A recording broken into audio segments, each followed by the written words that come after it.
then let me go right away into our general discussion. And I start by asking a probably provocative question. So we have seen now various presentations telling us or showing us really impressive work on data infrastructure and all kinds of tools for processing, storing, and then harvesting data. So, but at the same time, we already see that everyone is going in a little bit different directions. So is there any chance for achieving interoperability in the next, I don't know, 5 years, 10 years? And I really would like to have all the speakers providing the opinion on that. I mean, how far are you from each other?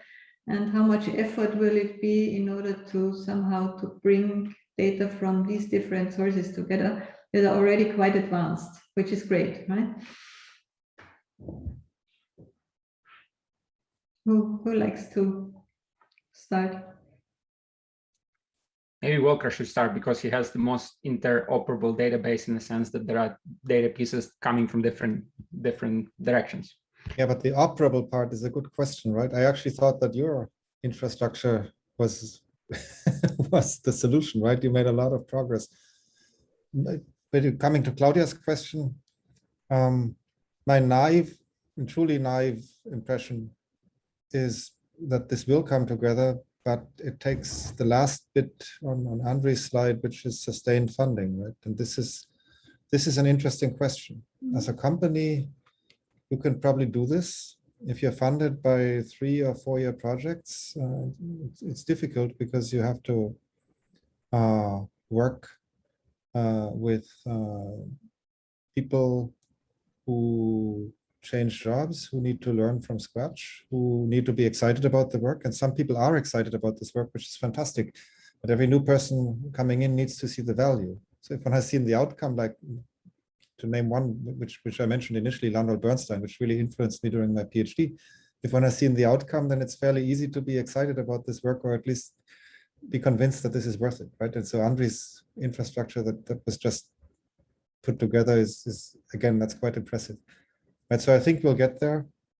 But the challenge of the sustained funding and just working to make this big vision come together is still a large one, I think. Well, FAIR-DI is going to, FAIR-MAT is going to solve it, right?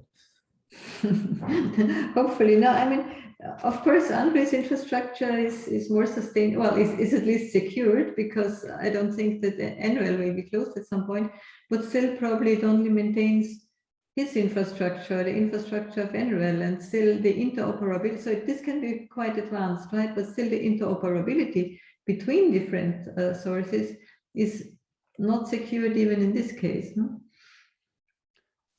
That's true, absolutely true. I mean, I guess somewhat logical and natural that NL infrastructure is limited to NL's application because none of the external funding other than what was internally available at NL was used to develop it. So right, what was developed was used for NL purposes.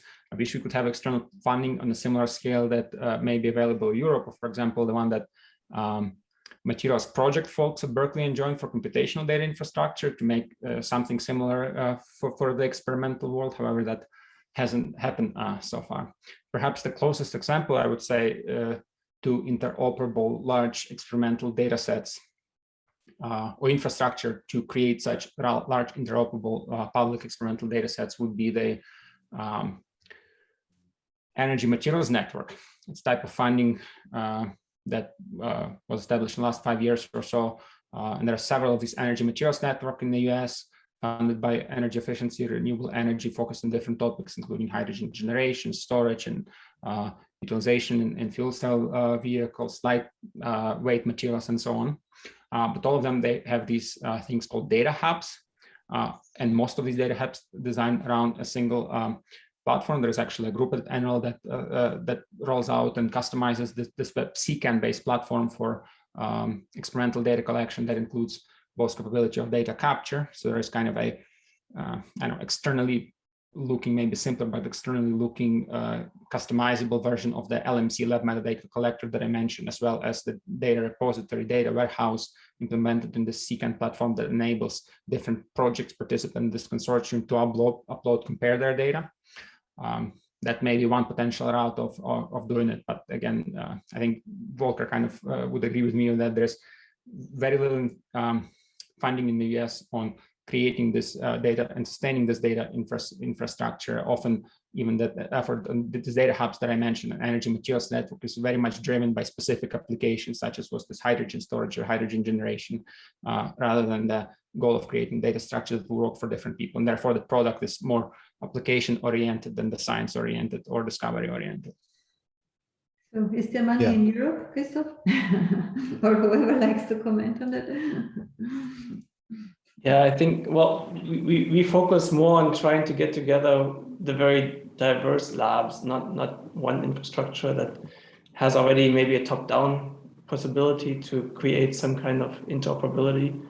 And I think the solution will be to really focus on one application or maybe a few applications initially and try to make some progress there and convince the community to invest in this. But yeah, it cannot be done by one group alone. It has to somehow be some community effort that is driven by role model examples. Claudia, may I turn around the question that you just asked and ask you or Matthias a question here? For experimental community, what lessons are there to be learned from all the efforts in integration and homogenization of computational material science databases that we should follow or pursue, and not use the best knowledge and not repeat the mistakes? I mean, the lesson learned is it's a lot of effort. So I think it took us something like 20 years to homogenize the electronic structure calculations, to write the parsers and so on. Maybe it will be faster now having this experience and having people who are already skilled in doing that. So this is the hope. But our experience is the same, that it's really huge amount of time that goes in there. Maybe Matthias wants to comment on that. Actually, I don't have to add much more, except actually a little correction when you said actually 20 years. It was 20 years for 5 years. So yeah, it was 5 years ago, so it was the first. That's right. So it's at least and I would say really the work on the experimental side is comparable in the sense it will be a factor 10 or 100 more.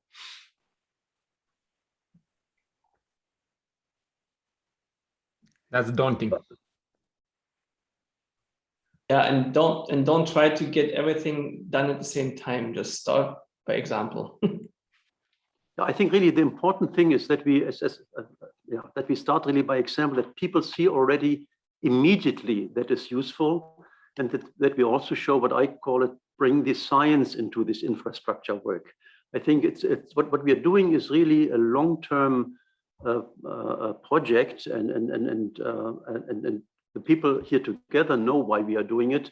But someone else had said that, I think, I forgot who said that, but the majority of people is not there yet, right? And that we have to convince them and show them that they also gain from this immediately. There is some hands up in Louvain. Yeah, Claudia, if I may, I would like to return the question to you. What do you mean with interoperability? We heard a beautiful talk by Volker Bloem about these hybrids. Everyone working on magnetism knew these hybrids from the work of low-dimensional magnetism. Everyone knew that they existed, everyone was familiar with them, and nevertheless, no one thought about them as synthesizers for photovoltaics. So the question for me for interoperability is that if we have this enormous database, that we should also think very carefully about what kind of purposes do we give our materials, and that these communities can find each other. And that somewhat is counter to what Christoph Koch just said. We should focus on one particular property, because otherwise it becomes too difficult to start such an effort. I'm very curious to learn about this aspect. I think probably what you're addressing is more reusability, that some databases, data store that has been built by someone can be used by someone else. What I mean with interoperability is what happens if you bring together data from different sources. And this could be either different calculations computed by different codes and different people, how to make sure that they are comparable and we don't compare apples with oranges, to bring together experimental and theoretical data. Are we really sure that we're talking about the same thing? And then yet another aspect is, now there are many different databases built up, defining their own metadata, their own file formats and so on. So how can we make sure that at some point we can extract data from different sources, again, comparing them on equal footing? So I think interoperability is an extremely complex topic, and we need to make sure that we capture all of these subtleties in order to guarantee that we operate on data that are really reconcilable.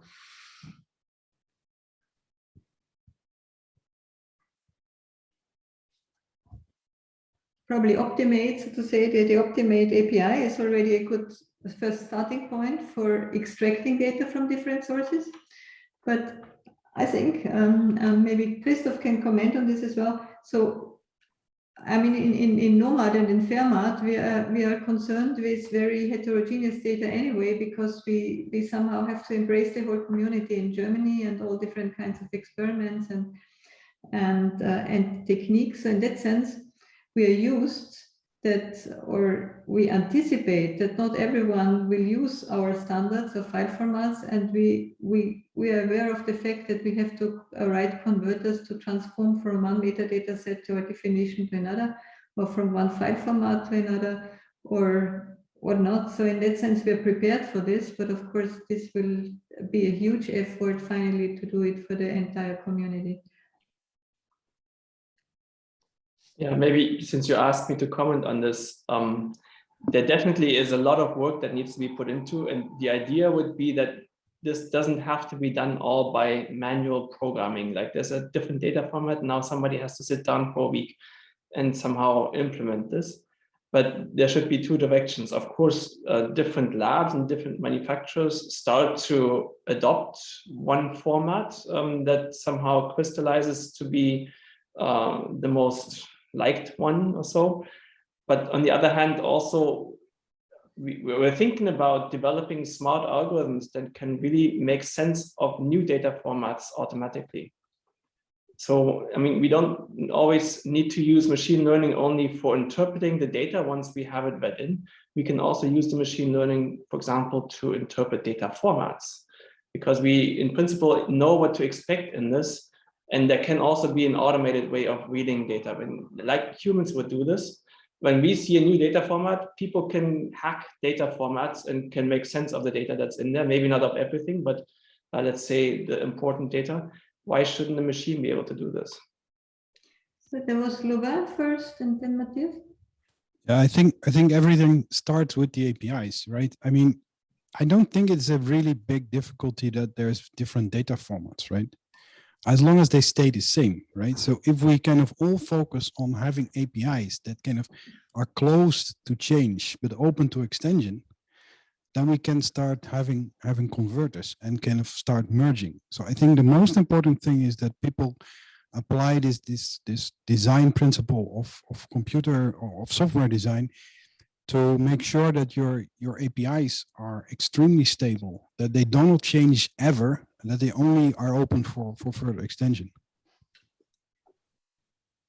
Matthias? Yeah, I also agree. I think really the data formats is something which is at least say well defined, and you can transform one into the other one. The big problem I see is, I think Ralf Ernsthofer said that if you compare experiments on the so-called same materials for different groups, the two experiments may be more different than really theory and experiment. And the problem is and that has been also really mentioned, that the synthesis of the sample. I mean, what is the number of dislocations? What is hydrogen? What are impurities, and so on?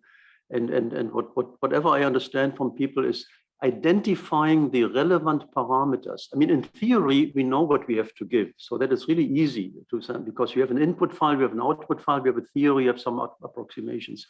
But in experiments, to define what are the important parameters for defining the synthesis is something we all still have to learn. And I think it's really very exciting to learn that, because And we call this really in Fermat, we call this making synthesis reproducible. At the moment, there is really a big step to really do this. At least that is what the people in synthesis tell me. Well, if you want, I can confirm this. At IMEC, we try to make new semiconductor materials.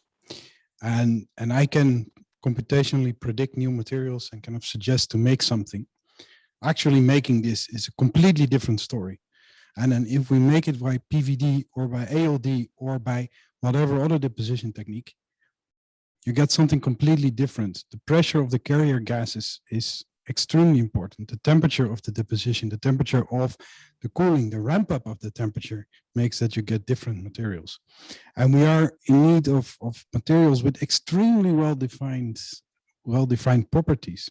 If you are on the center of the wafer, on the edge of the wafer, you have a slightly different gradient and you get a completely different material. So I completely confirm with Matthias's remark. This is probably the biggest challenge that we have here. Any remarks or questions from the audience? Okay, so then let's conclude that everything is very challenging, but we're positive that at some point we will succeed. And actually, it's not just what I emphasize all the time. So somehow it's boring. It's boring stuff if you have to prepare things in order to do science before. But I think this process is not boring at all. So it captures a lot of interesting challenges and questions, and also scientific problems along this road. So with this, I thank all the speakers again for their really excellent presentations, for all of you for your active discussions, and we'll reconvene tomorrow morning.